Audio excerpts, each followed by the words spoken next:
In 2025, the world finds itself at a pivotal crossroads. Sanctions and tariffs, once the domain of bureaucrats and policy wonks, have become headline acts on the global stage. Starting tomorrow, the United States will implement reciprocal tariffs on other nations. Trump administration's imposition of massive tariffs on Chinese goods. President Trump's unprecedented series of U.S. tariffs that are designed to reshape the international trading system.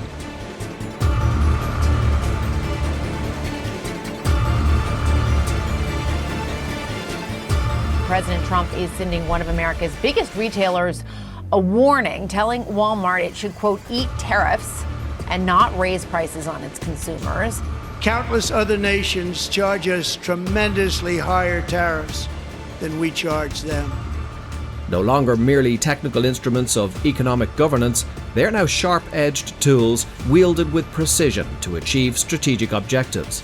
I campaigned on this policy throughout last year, and today that promise was made, and it was also a promise, as you know, that was kept. Promises made, promises kept.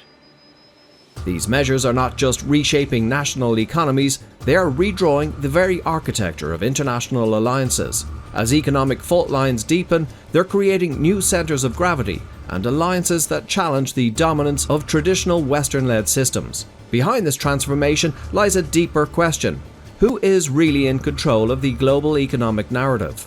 From the spiraling tensions between the United States and China to Russia's deliberate pivot eastward, the old playbook of global economics is being rewritten in real time. A group of emerging economies can evolve as an engine of global growth.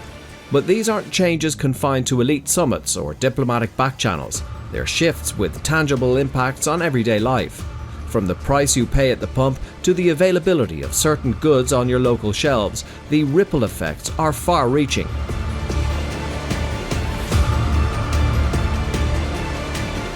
US President Donald Trump is considering easing sanctions on Syria.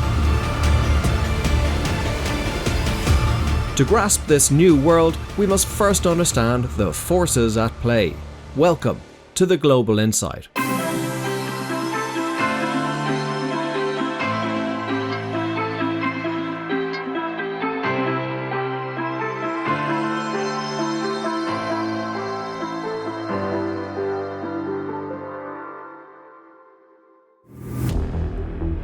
To understand the geopolitical chessboard of 2025, we must first grasp the tools being used to move its pieces: sanctions and tariffs. These are no longer niche instruments wielded behind closed doors. Sanctions are now sweeping and punitive measures imposed by countries or international bodies to punish or deter actions deemed hostile or unlawful. They often target sensitive sectors such as finance, energy and defence. And according to recent data from the London Stock Exchange Group, there are now nearly 80,000 sanctioned individuals and entities across the globe. What's more startling is the surge in what analysts are calling sanctions inflation, which has spiked at an annual rate of 17.1%. This isn't just a policy trend, it's a tidal wave reshaping global interactions at every level. Tariffs, while more conventional, have evolved from basic economic tools into complex strategic levers. These taxes on imports or exports are increasingly used not just to protect domestic industries, but to assert national interests and apply pressure in high-stakes negotiations.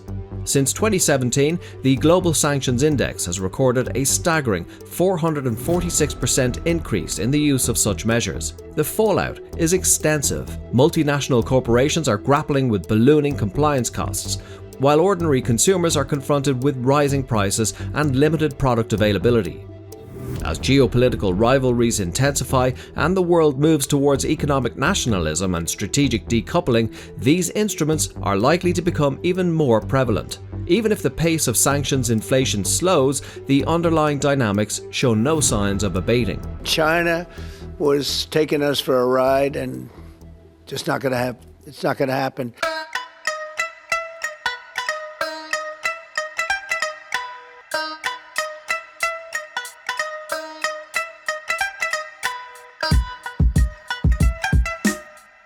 In 2025, the enduring rivalry between the United States and China has escalated into a full-blown economic conflict that is reverberating across the globe. They would make billions and billions and billions of dollars a year, and they would build their military out of the United States and what they made, so that won't happen. In a dramatic move this April, the US imposed tariffs as high as 145% on Chinese imports, citing unfair trade practices and growing national security threats. According to a recent analysis on LinkedIn, these sweeping measures represent a strategic attempt by Washington to curb China's economic influence and decouple critical supply chains. In response, Beijing wasted no time in retaliating. It slapped tariffs of up to 125% on American goods and blacklisted multiple US companies, effectively barring them from accessing the vast Chinese consumer market. Among the more controversial steps taken by the US was the elimination of the de minimis exemption, which now imposes levies on even the smallest imported packages, an aggressive strike against e-commerce behemoths like Shein and Temu. The consequences were immediate and severe. The tit-for-tat tariffs triggered a sharp contraction in bilateral trade, with China staring down a projected annual loss of $200 billion due to the US tariffs, as outlined in the same LinkedIn report. While both sides have issued cautious signals suggesting a willingness to return to the negotiating table, the economic damage is already being felt far beyond their borders. The European Union, for instance, finds itself ensnared in the conflict, grappling with increased input costs and retaliatory trade barriers that threaten to disrupt its own economic stability. Meanwhile, global markets are reeling from heightened inflationary pressures and growing uncertainty in supply chains. What began as a bilateral spat has now morphed into a global tremor, one that is shaking the foundations of the world's interconnected economy.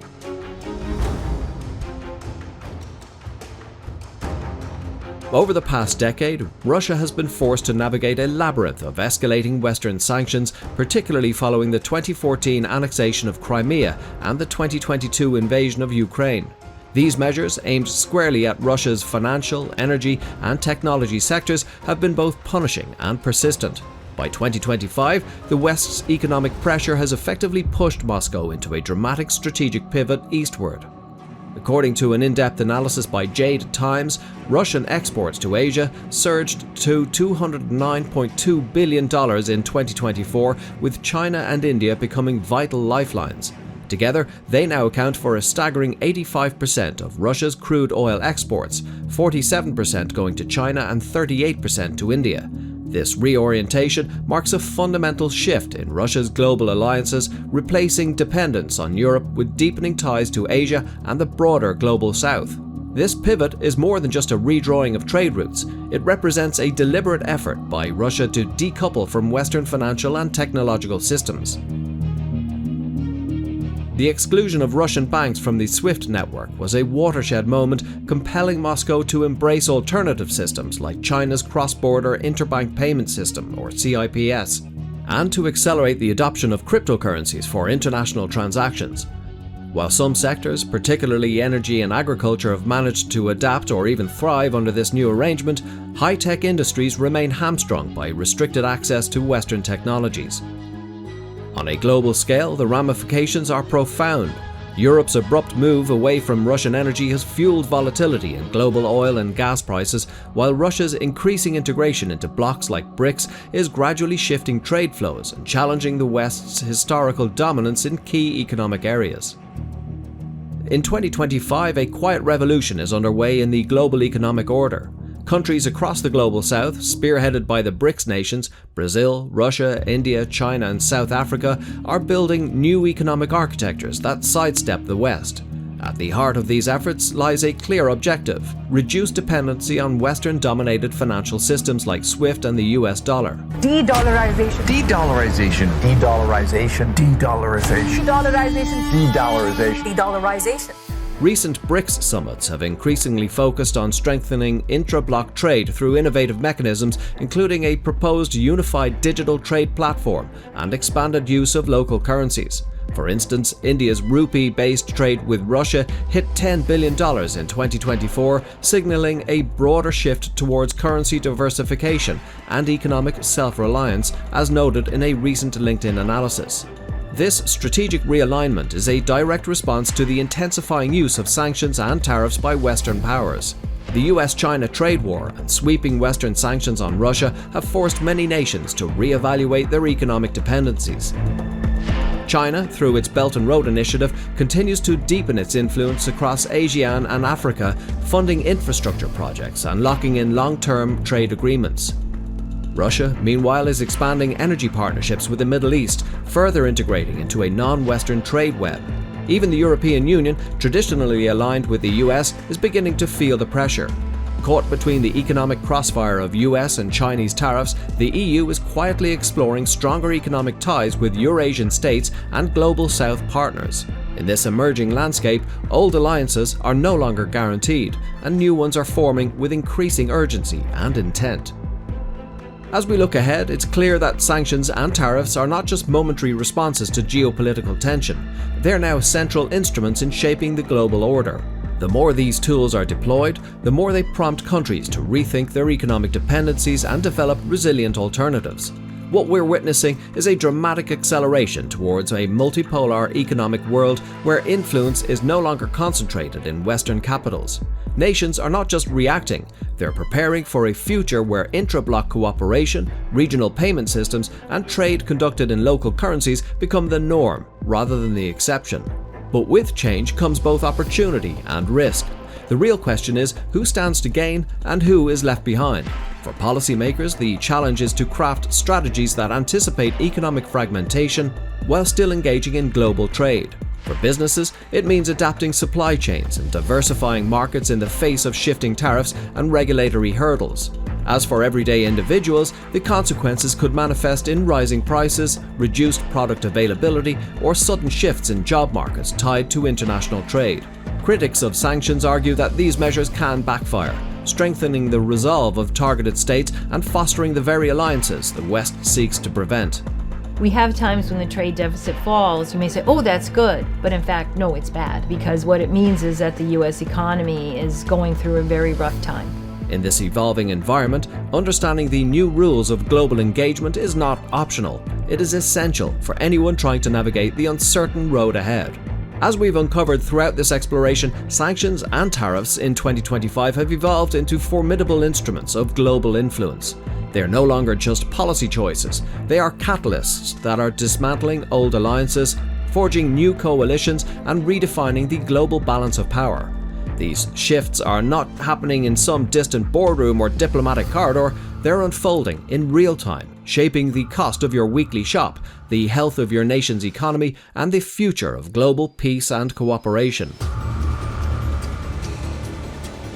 The decisions being made today by presidents, CEOs, and central bankers will leave an indelible mark on the next decade of international relations and economic development.